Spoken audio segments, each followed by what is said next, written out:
I'm trying to be open to taking a look at me. If you're saying I'm a hater, I'm trying to see it, Right. and I can't. Well, that's because denial is more than just a river in Africa.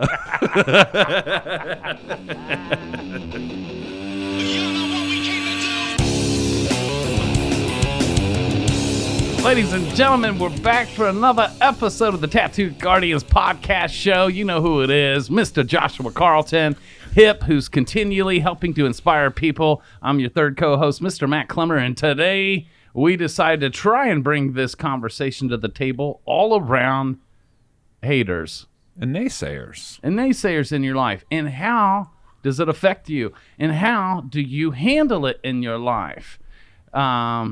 And before we just came on here, Hip and I and Josh have almost been having a debate on even what we believe the definition of a hater is, and Hip and I don't agree. And I'm going to be a hater now to Matt because Josh was just fucking observing and watching and enjoying the show.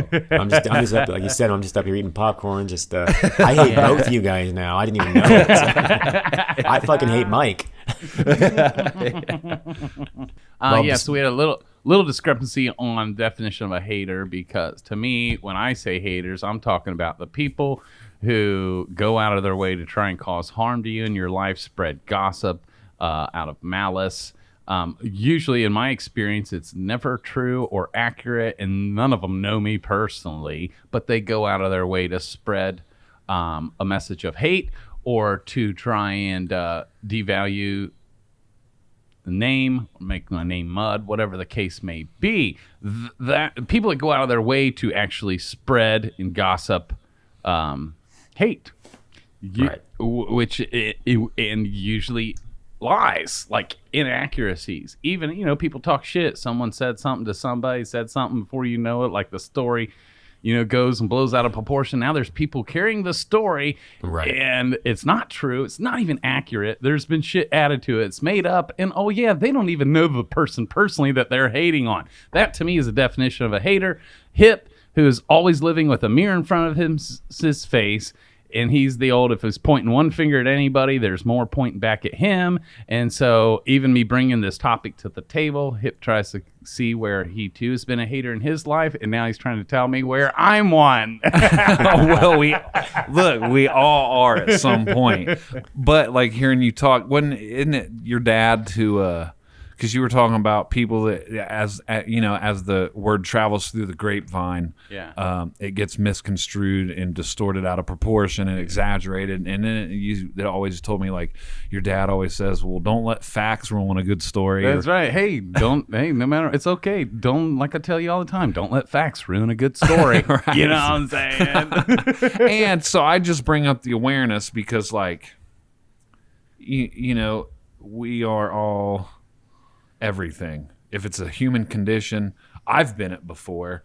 And a big thing that helps me with a distinction of hating or my past mistakes in fucking hating is you cannot define a man's character on his behaviors.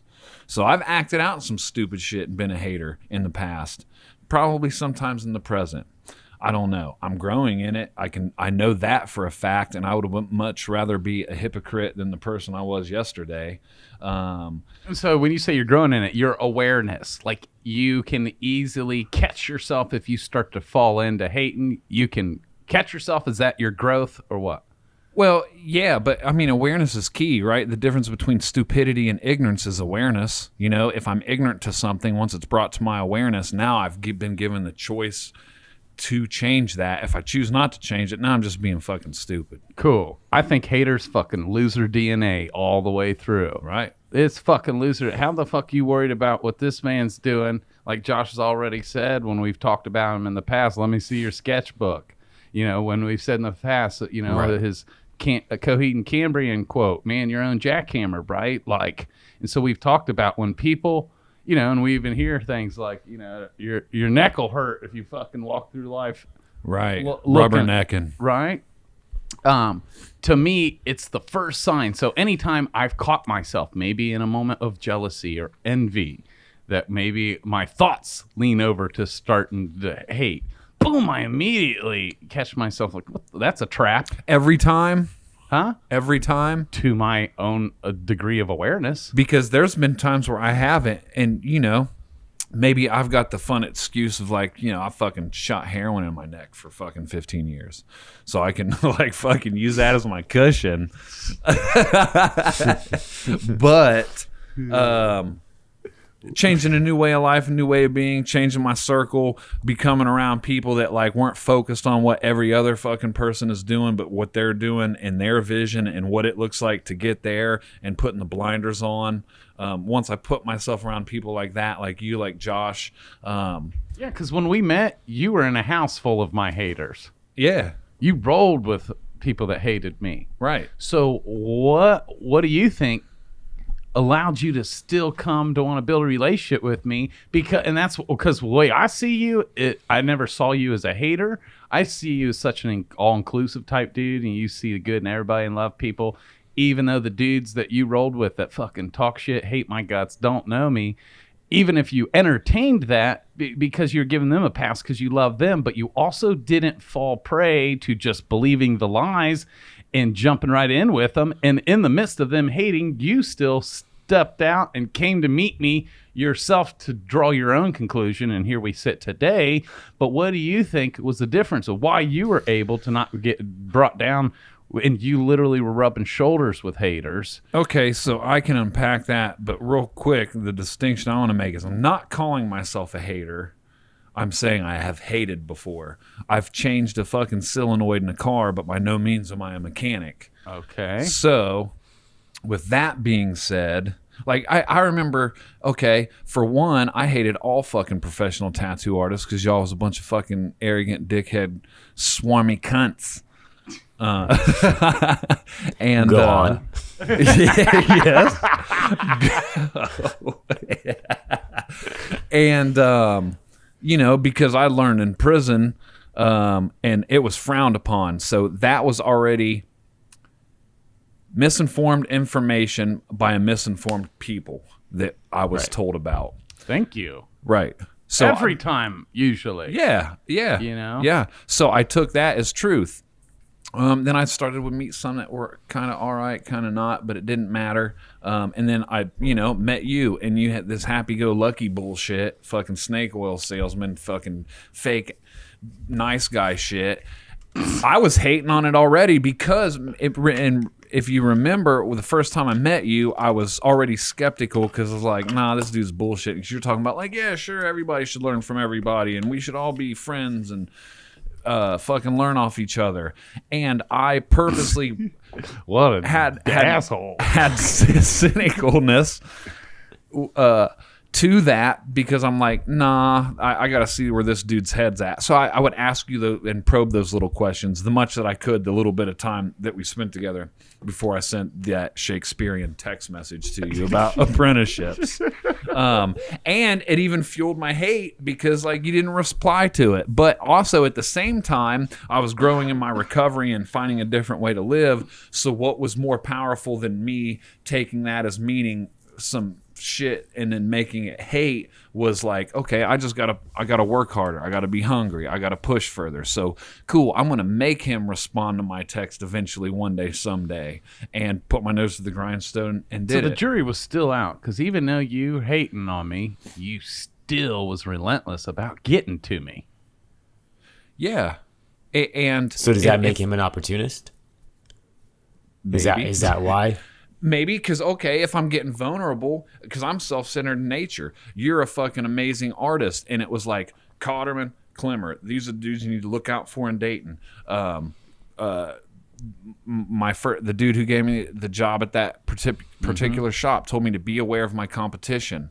At this time, I thought it was competition. Today, it's not competition. Right.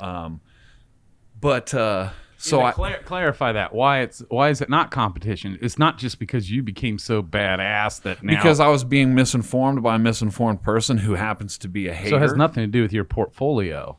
No. Why are we not competition then? Because the only competition realistically is me. Come on.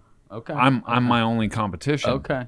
But so back to the self-centered version of me. You were a dope artist, like learn how to fucking run. Well, I couldn't learn how to run a tight line from you, but I could totally learn how to do you fucking. can call me.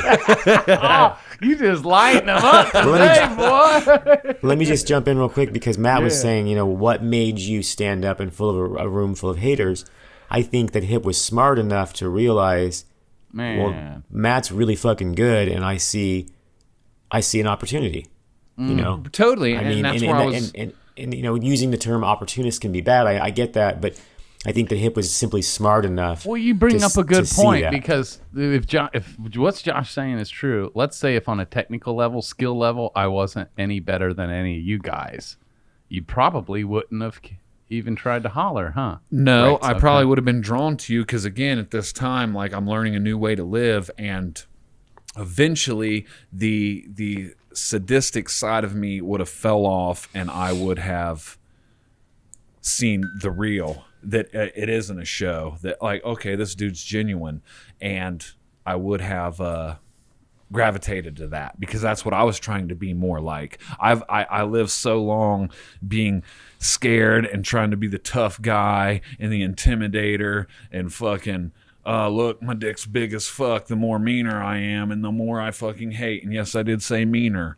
And it just wasn't, it was a shroud of fear and insecurity, Right. with a wolf's head of, look at me, I'm scary and tough. And that is tiring to put on, to act, to have a second life that isn't a genuine way of being. So as I'm learning how to be that way, your realness, real, recognize real, shout out Tupac, I was drawn to that. So yeah, maybe I would have got in on wanting technical levels of application for tattoos, but once I got to that level, and if I were to surpass you, I would still be there because you're fucking a cool person, and you bring out good in people, and that teaches me how to do that. And then I seek out more people like that bring out the good in people, which is why, like, the more I got to hang out with you and know you and hear about you and shit, I would hear things that also I would hear about myself. Like, I heard fucking, I'll give you AIDS, because I was a dope fiend. So you get hepatitis and AIDS if you get a tattoo from Hip early in my career. I heard that a lot, and that wasn't fucking true. Or, I can't ever lose the stigma of being a fucking scratcher. And it's taken years, and still time to time I have people that come back thinking that like I'm still that same dude, and I'm not that same dude. Right. Yeah. So I get it, and I understand defects, and I understand, and it goes right back to you can't judge a man's character by his behaviors. So even if you That's a tough one. Yeah. Well, yeah, that is a tough one. Because then what else are we supposed to draw from? Now, I get it. Okay, so here's a great example. Some of your haters, right?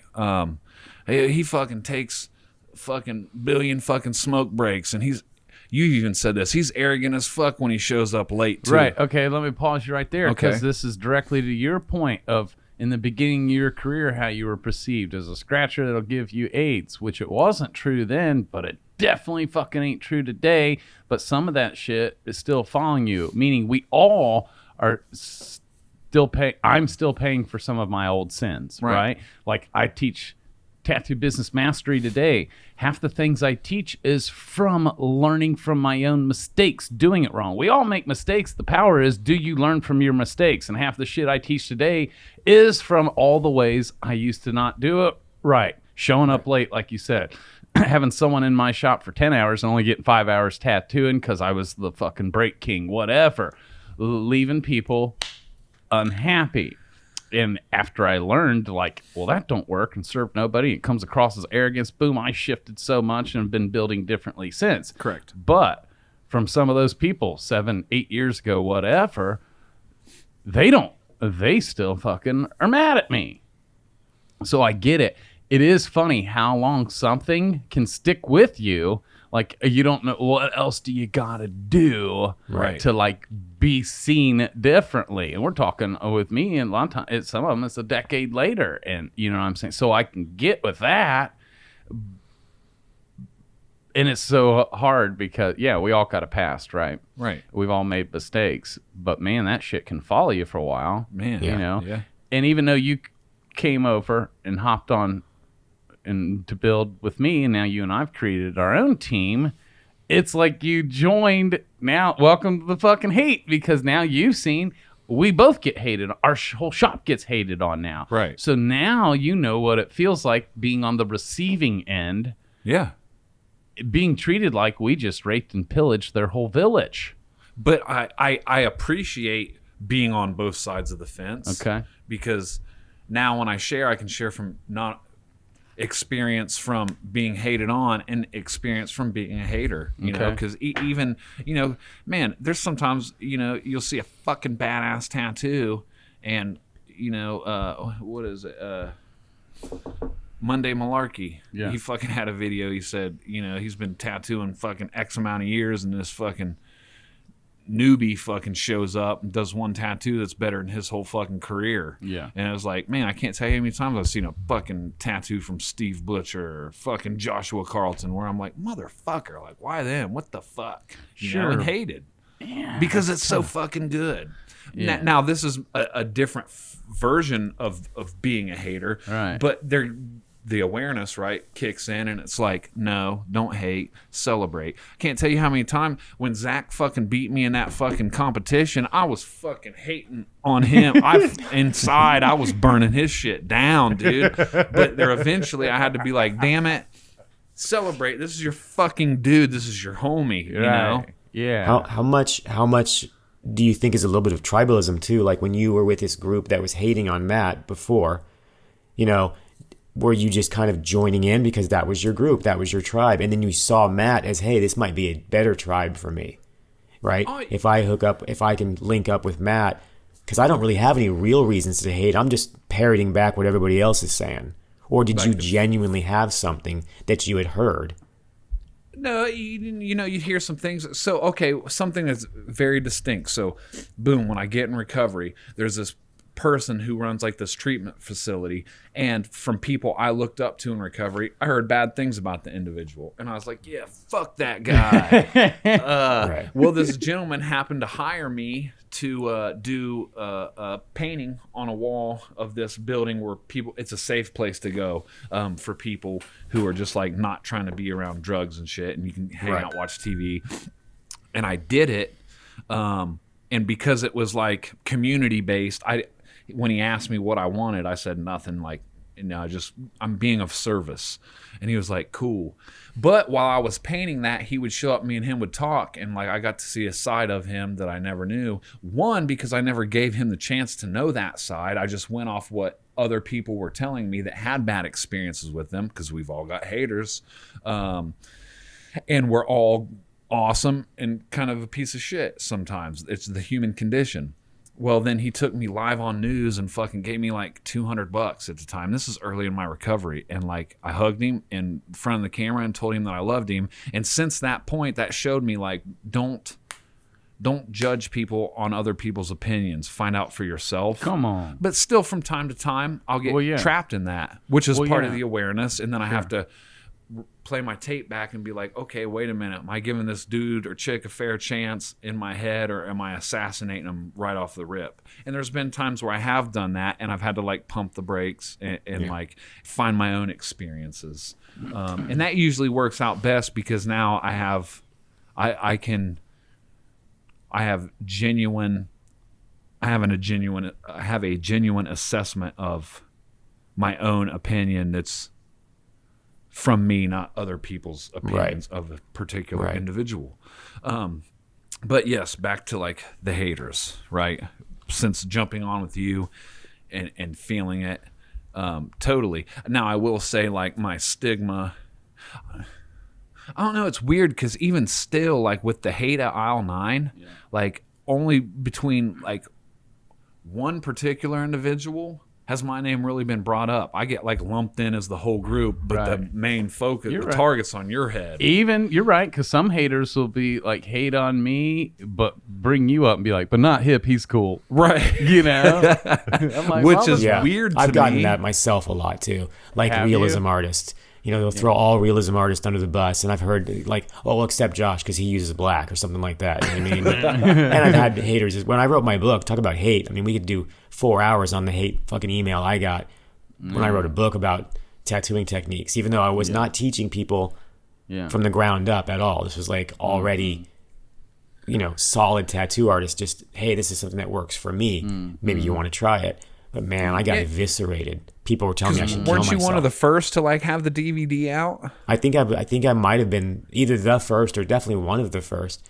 I took a huge risk, and it almost ruined my career a couple of times. But I've also had a few of the people that were the worst actually come out and apologize to me and say, I didn't realize that you were doing it this way. I thought you were teaching scratchers, all that stuff. You know what I mean? Right. So now, how long did it take before they came out and probably a year? I'm sorry. Probably a good year at least. You know what I mean? But I mean, even today, I'll still get people that'll be like, oh, I bought your book because now it's old. You know what I mean? But at the time, it was definitely a fucking risky move. You know? Yeah. But, you know, the term hater, it hasn't really been around that long. And like one of the things that I notice is you got to be really careful with. It's real easy to write off things that maybe you do have problems with as just haters.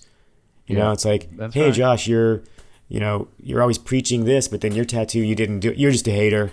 It's like, maybe there's some inward, if enough, right? Like sometimes it really is you. Well, and thank you for bringing that up. And that's the discrepancy in me and Katie. We got in a fight in once because there's a specific shop here locally. Now we got haters from all fucking around and all around. I got them all over the globe because I used to rape and pillage their village. But anyways, every time a new hate smear campaign comes out about me and our shop, which has been consistently about every 4 months, almost quarterly, time to hate on them again. Hey, they're right. Anyways, it used to make me upset because my own wife, it seemed like to me, her default wasn't to immediately go to haters. She would want to read it and check through it and be very thorough to first look to see if any of it's true that I need to look at and own up to. Do you appreciate that? Now I do, but I didn't. Right. Especially because I'd already read it and it wasn't true. Right. And you're my wife. Can't you just fucking, and I felt mad, like my word wasn't good enough. This is some bullshit. She got to look for herself to make sure that I'm even being honest with me, and that used to offend me. Like, so did you just call her? Did you just be like, "Is you're a hater too"? Fucking hater. No, but it was more like, "You don't see me." You know what I'm saying? But what I didn't realize is her default. Obviously, she's got my back, but her default is literally going to look for, and she knows my past. She knows my flawed past, that I'm still paying for some of those sins, right? Am I exempt for that? Who doesn't fucking have old sins that they still, you know what I'm saying? Regardless, she loves me so much and wants to protect me, and she wants to discover, Matt, what do you need to look at? Is there anything true here that you need to own up to take the sting away? Like, basically, don't give them a reason. You know what I'm saying? And so, I appreciate that, Josh, because, yes, I'd like to say I'm not in the category of just, more hate. Like, I always take a look at it, especially when someone doesn't like me, because I want them to. Right. So I'm looking at, well, what have I done, or how could I have occurred to make them dislike me? Well, you guys know that, apparently I occur a certain way to the whole world, and the whole world ends up being, the jury's out on am I real or fake. You guys know this, which right. That's the biggest thing that I see. Like, you bring up hate a lot. So earlier on, before we were recording, I brought up, like, clearly there's something that I'm unaware of, but that affects you. For me, from what I've always just heard, and when I say always, it's not like constant. If your name comes up, usually it's followed by a what's that guy's deal, what's his story, that kind of stuff. Like, you've become the friend that I kind of have to explain to my other friends.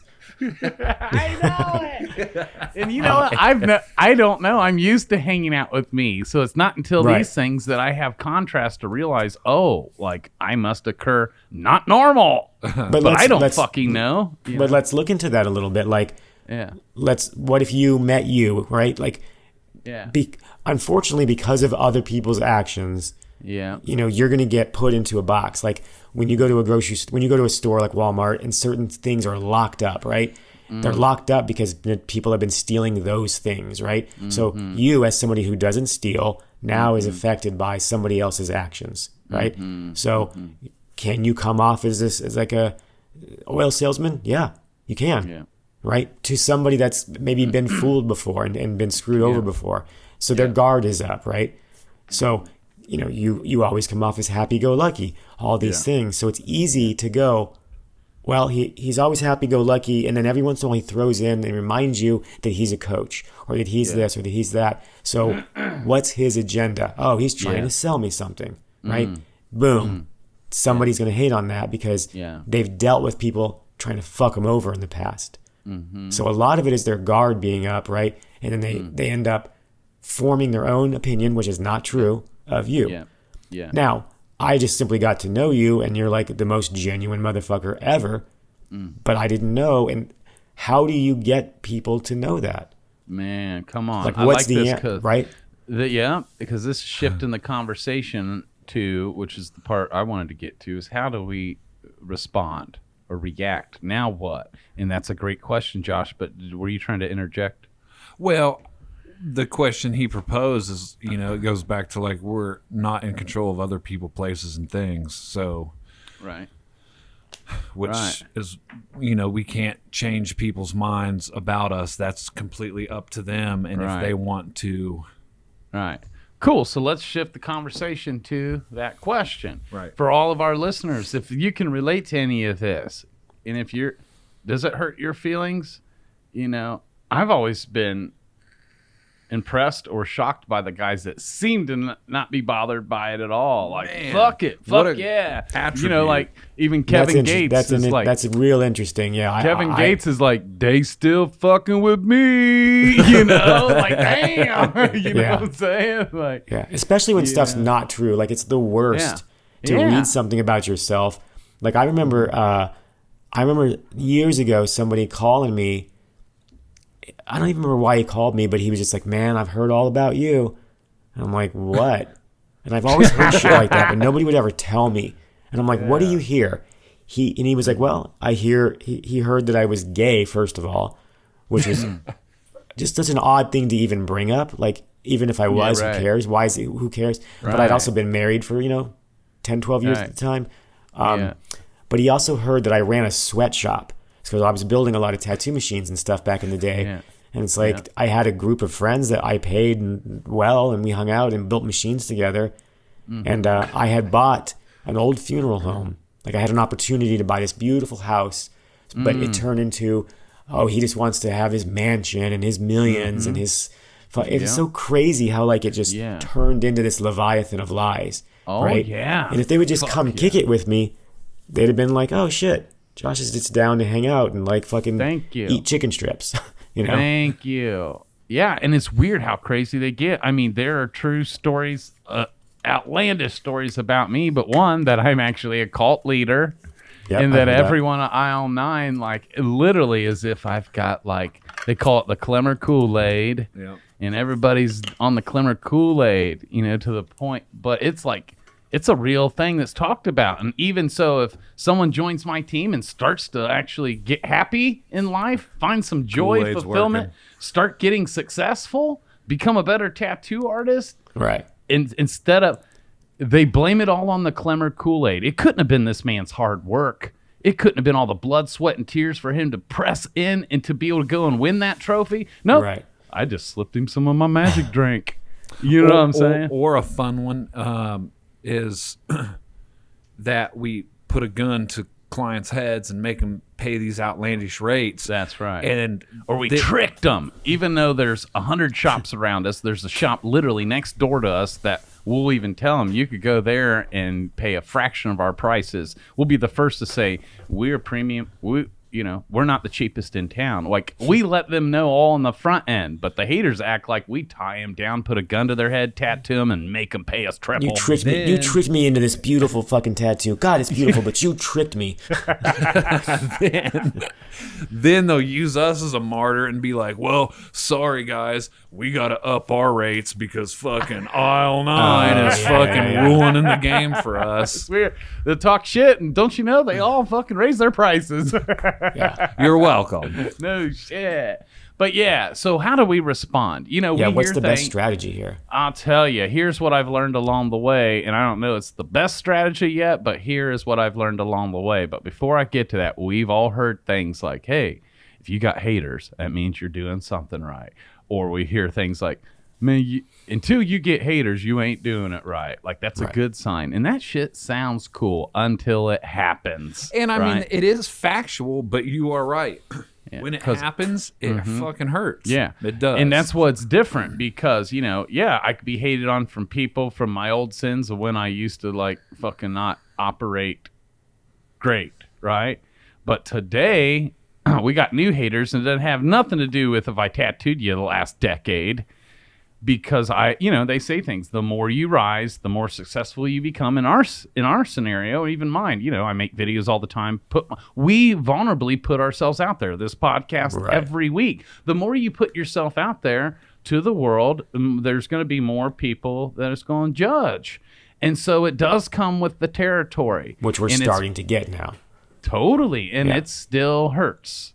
To a degree. Yeah. Now, there's growth in that. It doesn't take me out like it used to, right? What may have affected me the last 2 months now maybe only bother me a week or a couple hours. Yeah, cool. Yeah, and so now, so here's how we respond.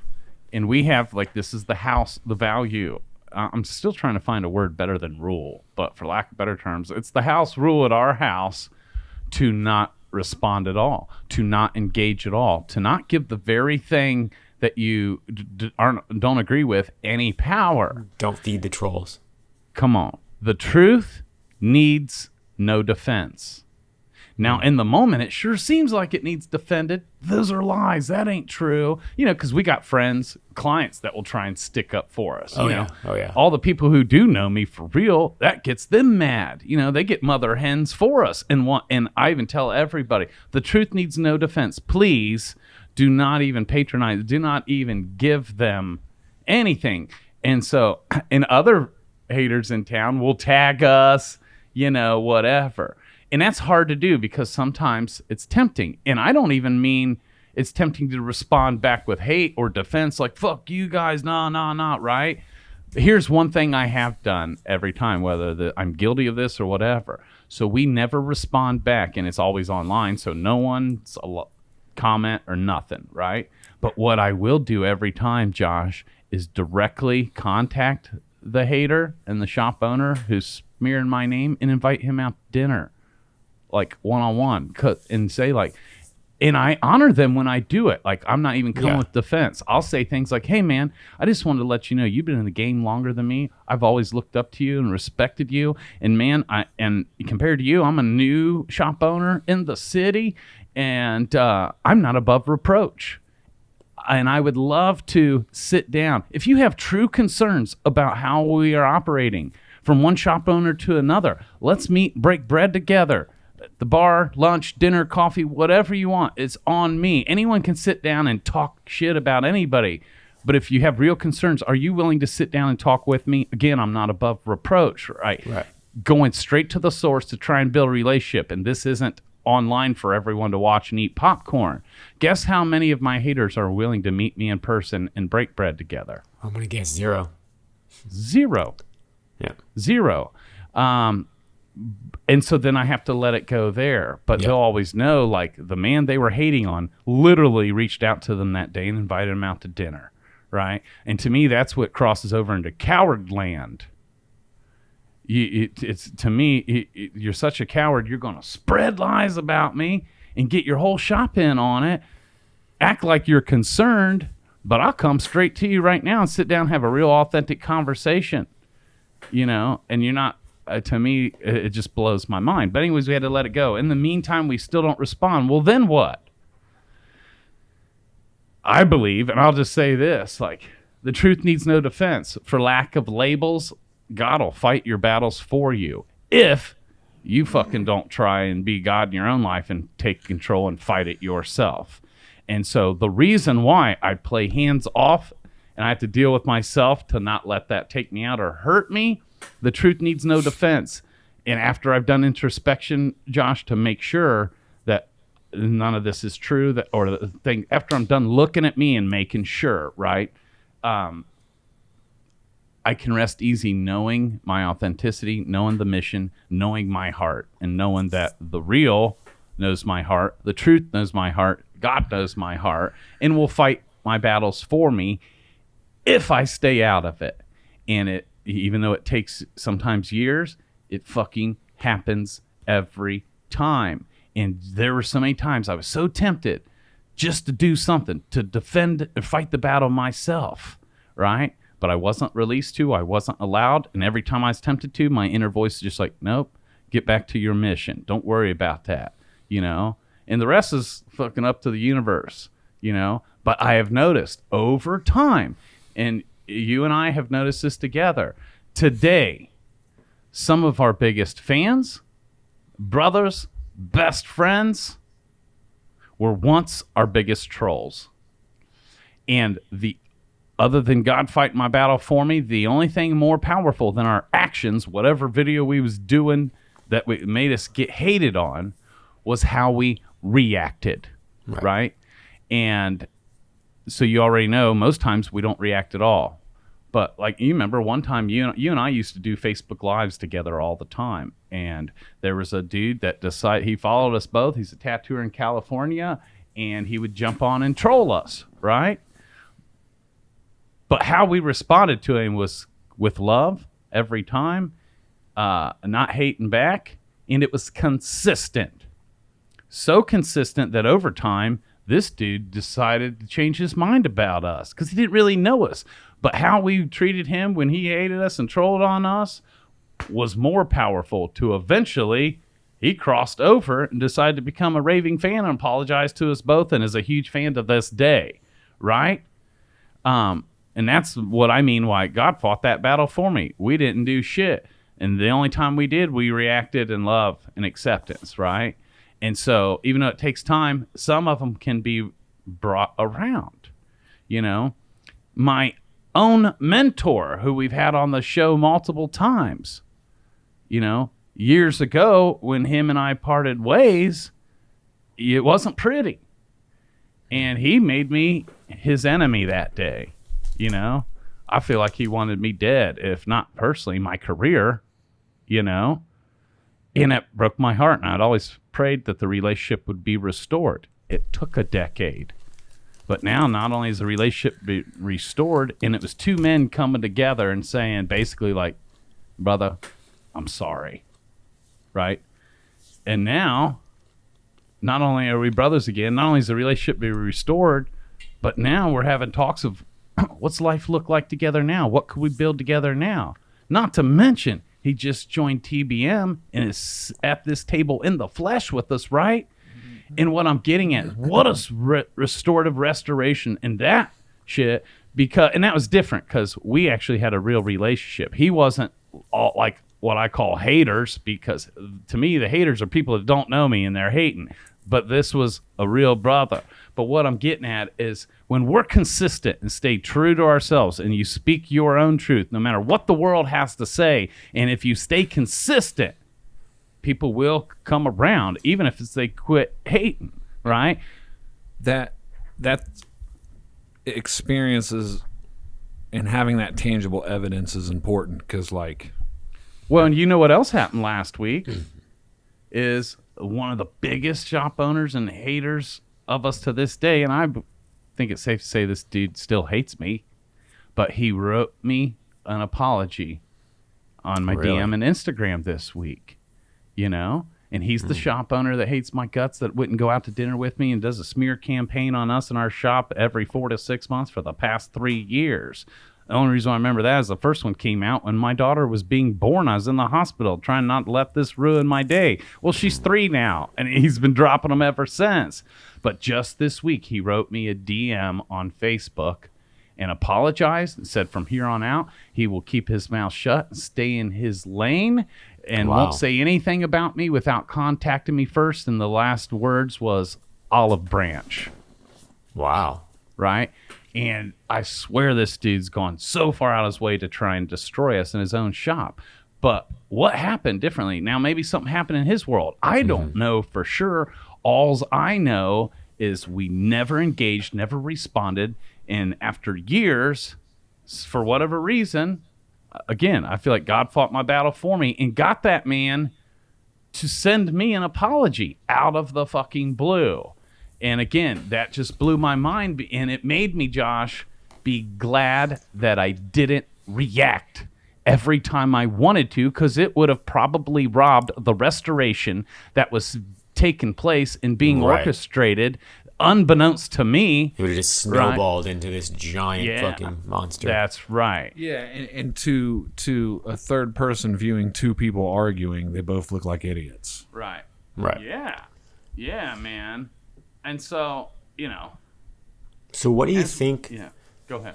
I'm just curious. We don't have to get too personal, but like, what do you think the deal was with this? Like you said, it's every 3 to 6 months or whatever. Like, is it always the same thing? Is there one particular thing that this guy heard about you, or just Well, was it always different?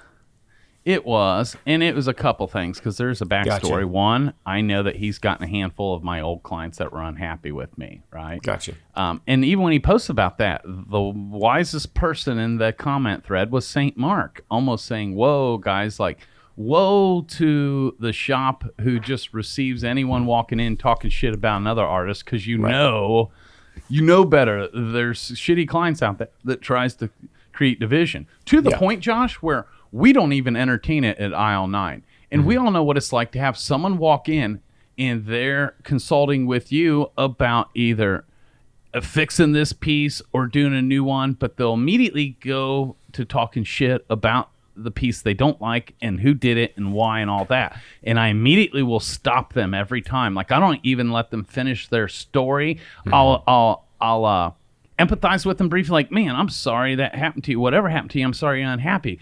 But from how can I help you moving forward? Like, what are you hoping happens from this moment forward? How can we help you? Because I don't even need to entertain the shit talking, and I'm definitely not gonna get in on it with him. Like, yeah, fuck them guys, they fucking suck or whatever. And I guess that's what they want, because we get that a lot as well. Like, I'm lucky enough that I tattoo a lot of collectors. Well, I wouldn't say collectors, because usually the person who's coined as a collector is a very respectable client. So we'll just say somebody that they'll come in and they'll have what I would consider a nice tattoo from a well-known artist, and I'll even say, oh, I recognize their style, and I've always loved that guy's work. It's beautiful, and they'll immediately dive into like weird negative stuff, even though it's a beautiful tattoo, and it's almost like I wonder if they think that we're going to connect through that. Right. It's either that, and that's usually a red flag to me that I don't know if I want to fuck with them. Yeah, am I next? Am I the next guy on the chopping block? Exactly. Right. Like, and that tattoo doesn't look half as horrible as they're acting like it does. Oh, at all. Yeah. I've even seen some that were like, I remember a guy flew out and he had a gorgeous portrait. I mean, it was beautiful. And I was like, ooh, that's the first time I've ever seen his work healed in person. It's so nice. And he's like, yeah, I think it's a little dark. I think it's this.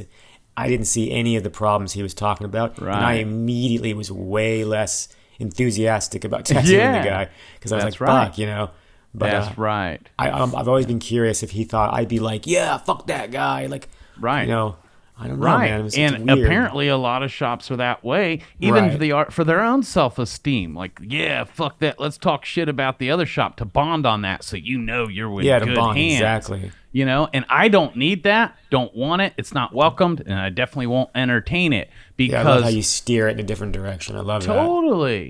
Totally. And it's lack, when you, again, I was shrouded in fear and insecurity. So my only view on that is fearful of, oh, am I going to be able to tattoo tomorrow or in a week or in a year from now? So I got to turn this person against this person in order to make sure that their money comes to me. Versus, dude, I've got tattoos that healed like shit. I've got one on me right now that I recently did that healed like shit. We all have them. Not any tattoo's perfect. Right. So, like... And that's why we like to get in the solution, because entertaining someone talking shit about it don't fix nothing. Right. So let's get straight to the solution. Especially you came here. I'm sorry you're unhappy. Let's talk about if I can actually make you happy. Right. And if I keep hearing you talk about how unhappy that person, it's, again, my confidence in being able to make you happy is starting to dwindle. You know? I think it's super important that, and it sounds like, Hip, you're already there, but like you have to be able to be real and sober with yourself. Like how you said you've done tattoos that have healed horribly, instead of immediately just calling somebody a hater. Or like, let's say I'm a client and I come in and my tattoo's not healing well. Are you going to immediately tell me, and the rest of it, as soon as I leave, he fucking took care of that shit, you know what I mean? Like, or are you going to be able to own up, man, he's like the third person this month that's had a problem. Maybe I'm not doing something right. Are you able to reflect on that? Totally. Right? Almost to a default sometimes. Sure. And I'm the same way, because I think that that's important. There's a balance, of course. Right. But you do have to be able to see your own pitfalls. I used to be really bad with my time management. I've always been terrible at getting things shipped on time, which all of you guys have been victim of because of that. It's just, people will be like, I'll do a tattoo, or like I'll do a painting, and someone will be like, damn, what are you not good at? And I'm like, shipping stuff on time.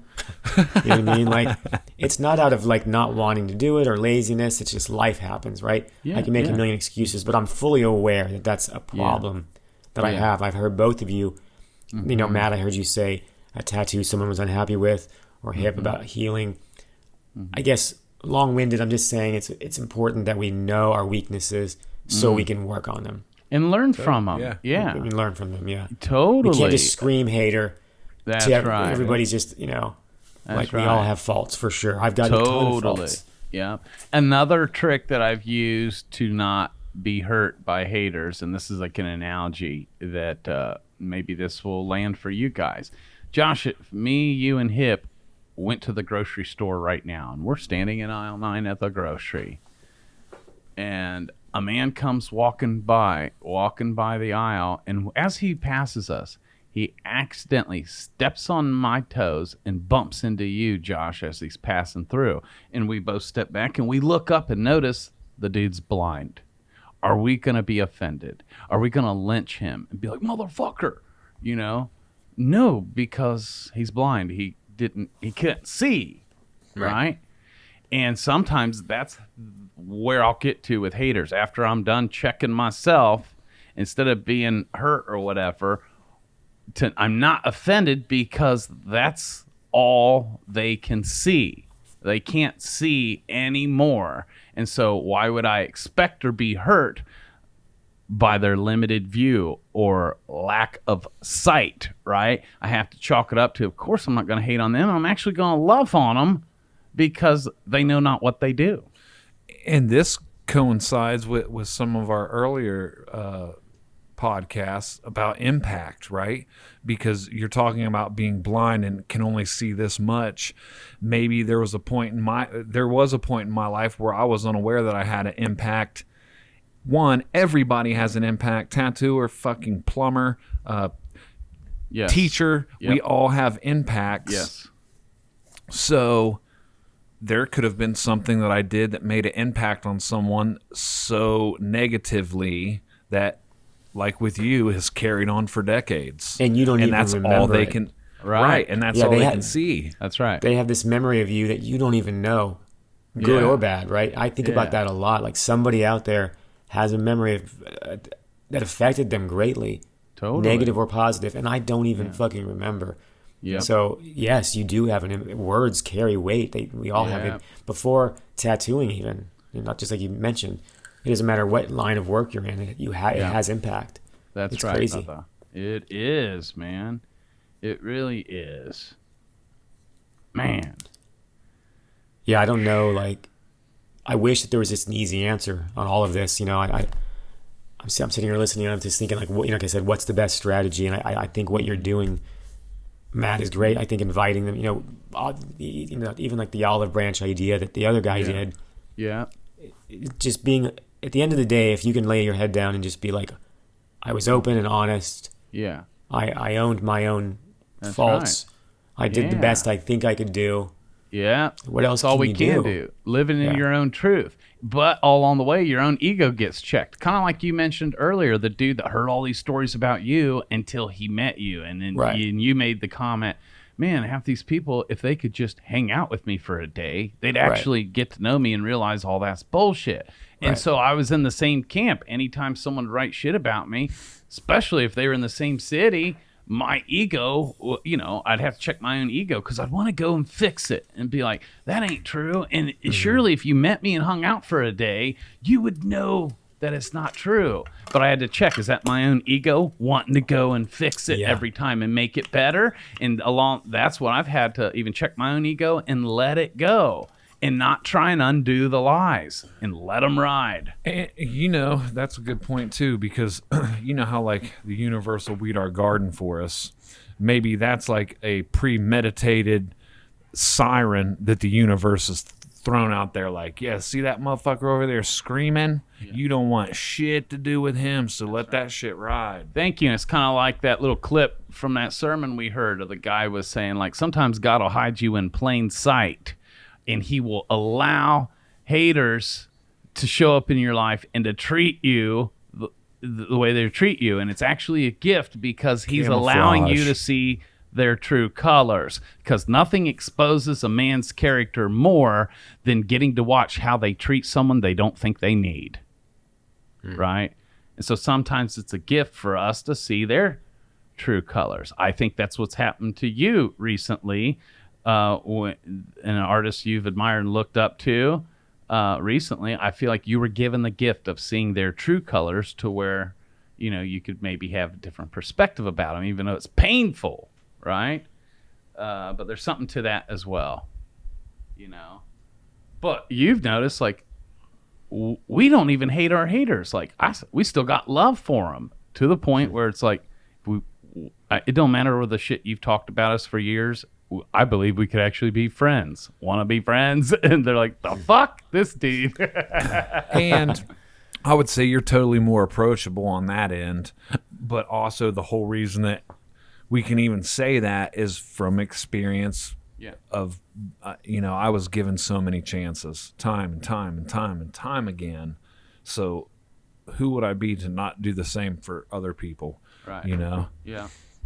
Yeah, and we're all growing is tough. We learn from our mistakes. We grow. We level up. The more we grow, we evolve and become different ways and have different ways of beings. The man you are today, who you are being today, is different than the man years ago, right? Mm-hmm. And so I just think that's great. But growing's tough because sometimes it will leave, and you'll have to, well, for lack of better terms, feel like you're leaving people behind. You can't bring everybody with you. And in that stage, some people will only be down with an expired version of you. Yeah. I'll tell you, back when I was a beginner, when I sucked, everyone loved me. But when I started getting good, dudes that were so-called down with me all of a sudden weren't cool no more. And it was almost like, man, where's the high fives? Like, wasn't this the point, was to get better? But you were cool with me when I wasn't good. Now that I'm getting kind of good, now all of a sudden we ain't cool. That's weird, But some people will only be down with an expired version of you. We liked you better when you were playing small. Who are you to try and grow and play on a bigger scale? Make us uncomfortable and feel like we got to get out of a comfort zone. When I've been in this comfort zone long before you showed up. Man. How dare you make me grow? Right. And that's the difference between some of those people in the game. You realize actually just been standing on the sidelines the whole time because now you're out on the field and they're on the sidelines eating popcorn, talking shit about you, but at least you're fucking in the game. Which goes right back to the question you asked when we first started, like, how could I be in a place submerged in a bunch of Clemmer haters? And that's the answer right there. Yeah. because I was in the doing and the growing. Yeah. When they had already known you and heard about you and shit, and it was new to my ears, but that didn't matter because I wanted to grow. I wanted to become better. I wanted to be an opportunist, and I took the opportunity. Irregardless of why I took the opportunity, that doesn't matter because it turned into something bigger and more than I could imagined. Yeah. And it proves itself time and time again, because that not only opened a door to you, but then it opened a door to Josh, then it opened a door to so many other things, and that's just in the tattoo realm. Like there's friends that I would say you were able to walk through all those doors because you decided to not be a hater. Right. And each time I had to shed a little bit more of that off and a little bit more, and it's almost like now I've got some momentum going, and I'm like, okay, this is serving me way better than the misinformation that I had that I thought was serving me before from being the fucking hater and the grumpy dude and fucking my way or the highway. Competition, lack. Yep. You charge too much. How dare you? Fucking, you can't open your own shop unless you've been tattooing 10 fucking years. Yeah. You know, like, okay, well, so in that scenario, then I guess when I go home to feed my daughters, it better only fucking be this, because you can't fucking treat your daughter to steak. You know, like it can just keep going on and on. Well, if we're talking like that and fucking growth and shit, then like, how dare you fucking drive a car? We started out with fucking oxen in a cart, so why ain't you fucking riding in a cart? I don't even know where the fuck I was. Oh, you got bars. It sounded today. good in my head. Mike, can you edit a beat to that? Yeah, you dropping bars. Stop snitching. Oh man, good shit, guys. Good shit. You know, it's funny. Years ago, an old, beautiful black woman, she came to get her first tattoo from me. She was 83 years old and had like a half-inch short white afro. Beautiful. But her hair was shorter than yours, Hip, and she had me do a portrait of a lion on the back of her neck. And the reason why I was sharing her hair length is the hair was never going to cover it. Her first tattoo, the whole back of her neck, I do a lion portrait. And I just loved this woman. She was so much fun, and I was so honored. I'm her only tattoo artist. 83. What made you decide to go all of a sudden get tattooed now? Well, honey, this is on my bucket list. My husband just passed. It's just me and the dog, and I decided I'm going to go out and do everything I always wanted to do. And I was like so honored, right? And she was like, now I know when I'm up in church, whoever's sitting on the pew behind me gonna be judging. Then she paused and looked at me and she's like, but they don't pay my bills no how. Right? And I just love that because she was at such a level of freedom. Like whoever's going to judge and hate on her, she don't even give a fuck now. Right? And I just loved that. And my hope and prayer for all of us is that we can walk in that degree and level of freedom, but not have to wait till we're 83 and lost our spouse to be in that place. Man. Yeah. You know what I'm saying? And I realize even though these haters and stuff can hurt and bother us, but when we're really in our craft, really living this life, facing our own problems, even if it's like, what liner or shape, how do I pull off this light source? Should I try and use a round on this piece? Where the fuck are your haters then? They don't give a fuck. You know what I'm saying? Like, yeah, you know, why we allow, and I'm talking about me, even in give them so much room in my own head, you know, that's why it's caused me to die ego deaths and to try and just love them more, or at the very least, not even be bothered by it. Now it's crossed over, Josh, as I've gotten free from it. Everyone else at aisle 9 because they consider me dad, so it hurts the kids when someone talks shit about dad. All the kids get hurt, and that's been a whole new level of me trying to deal with it, knowing the impact it has on them, you know. But we're all growing through it together. But again, just getting back to man in our own jackhammer. What was I up to again? Oh yeah, we're changing lives. Oh yeah, we're building legacy. Oh yeah, we're flawed but growing too. Like getting back to like speaking and living your truth, you know. I think naturally being a people pleaser makes it extra hard because you want to get that closure as soon as possible. Yeah, you know, and that's where you have to check your ego. Oh my God, big time. But we do know people change. Hip used to be a hater, and he's not no more. Some of our haters aren't anymore. And it took time, and I think a major key is you being your true self consistently. Yeah. Especially a dude like me, like how you described me earlier. The only thing that wins people over is me just consistently being me, and you'll even admit, like, it took you years. You tried to, Joe Brenner has the ongoing joke that I now deserve an Oscar because I haven't broke character in 30 years. Like, eventually they'll see the truth, but it may take 3 years of consistency. But if you're really speaking your truth, it's not work for me because this is really me. I've been this way my whole life. I will the rest of my life. And some people eventually will come around. What were you going to say, Hip? Nothing. I just... when you was like, Hip used to be a hater, now he's not. And I was like, you're still a hater in denial. I poke fun at the beginning conversation. You're like, do I want No, and then you said the the Oscar shit, and I instantly fucking went to Will Smith, and I was like, keep my motherfucking wife's name out your motherfucking mouth. Man. That's good, Hip. I'm sticking with the trends. Yeah, okay. So people know when this was recorded. Okay. Right. Great. Side note, fucking Evergreen was dope as fuck. It was a love attack. I mean, it was gonna be dope as fuck because my past experiences showed that, and I already know the type of people that run it. Yeah. Aaron, Riley, Josh, Nikki, fucking the plethora of the other team that fucking helps orchestrate it. I had so much fun. Like, I didn't realize how much I needed all of that.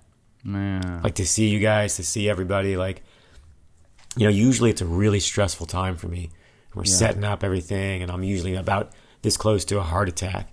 And as my friends that I haven't seen in years just like poured through the doors, I was just like, holy shit, I get 3 days of this, Man. Honestly, I think it was my favorite show we've done to date. Wow. I know it was rough for you, Matt, because of your situation. Dude, it was beautiful, man. Really good feedback on your seminar. Thank you so much for doing that. Oh, good. But yeah, I thought Evergreen was amazing, and I'm really looking forward to Boise. Yeah, the 208. Yep. Hell yeah. We're lucky, guys. We're real lucky. Starting with that we're all here and that we're alive, right? Mm-hmm. Yep. And that all three of our wives are alive. Like, we can stop right there and be like, life's good. And I'll tell you, with all the stuff, the trials and tribulations that we've had to go through, I would have to say that's the number one thing that's freed me up from my haters. Oh, yeah, I bet. Yeah. When you're given doses of your whole life being wrecked, even you, Josh, boy, real quick, you'll remember what fucking matters and everything that don't. And 99% of shit that takes us out of the game, upsets us, gets us worked up, that would normally ruin our days, don't even fucking matter. No, not at all. know? I'll see people too, and like, I don't want everyone to judge anybody, but I'll see people complaining about something in their life. Yeah. And it's like, oh, I'd give anything to trade places with you. Yeah. I'd give anything to trade places with, what the stress. I'm not saying you personally, Matt. I'm just online. Yeah. But then I realize there are people out there that are way worse off than me. I'm not on a feeding tube anymore. I can move around freely. I'm alive. There's I've somebody lost on so fire many right friends. now. Yeah. But I'm alive. I'm here. Yeah. Yeah. So it's a balance for sure. Yeah. But I don't have time to be a hater. Man, right. Well, not only do we not have time to be haters, I've realized we don't even have time to be affected by hate. There you go. Man. Like each week, write us. Let us know your comments and your feedback on today's discussion. Hopefully something was medicine for you today. For sure. Yeah, write some hate shit. Test us out. We won't respond. Yeah, I have a feeling we're going to get some hate mail on this one, just because. Yeah. Okay. Maybe we'll have to do a part 2 after all your comments. We will read them and rack on them live on the Tattoo Guardians podcast. Thanks for listening. Thanks for tuning in each week. We'll see you next week. Blessings, y'all.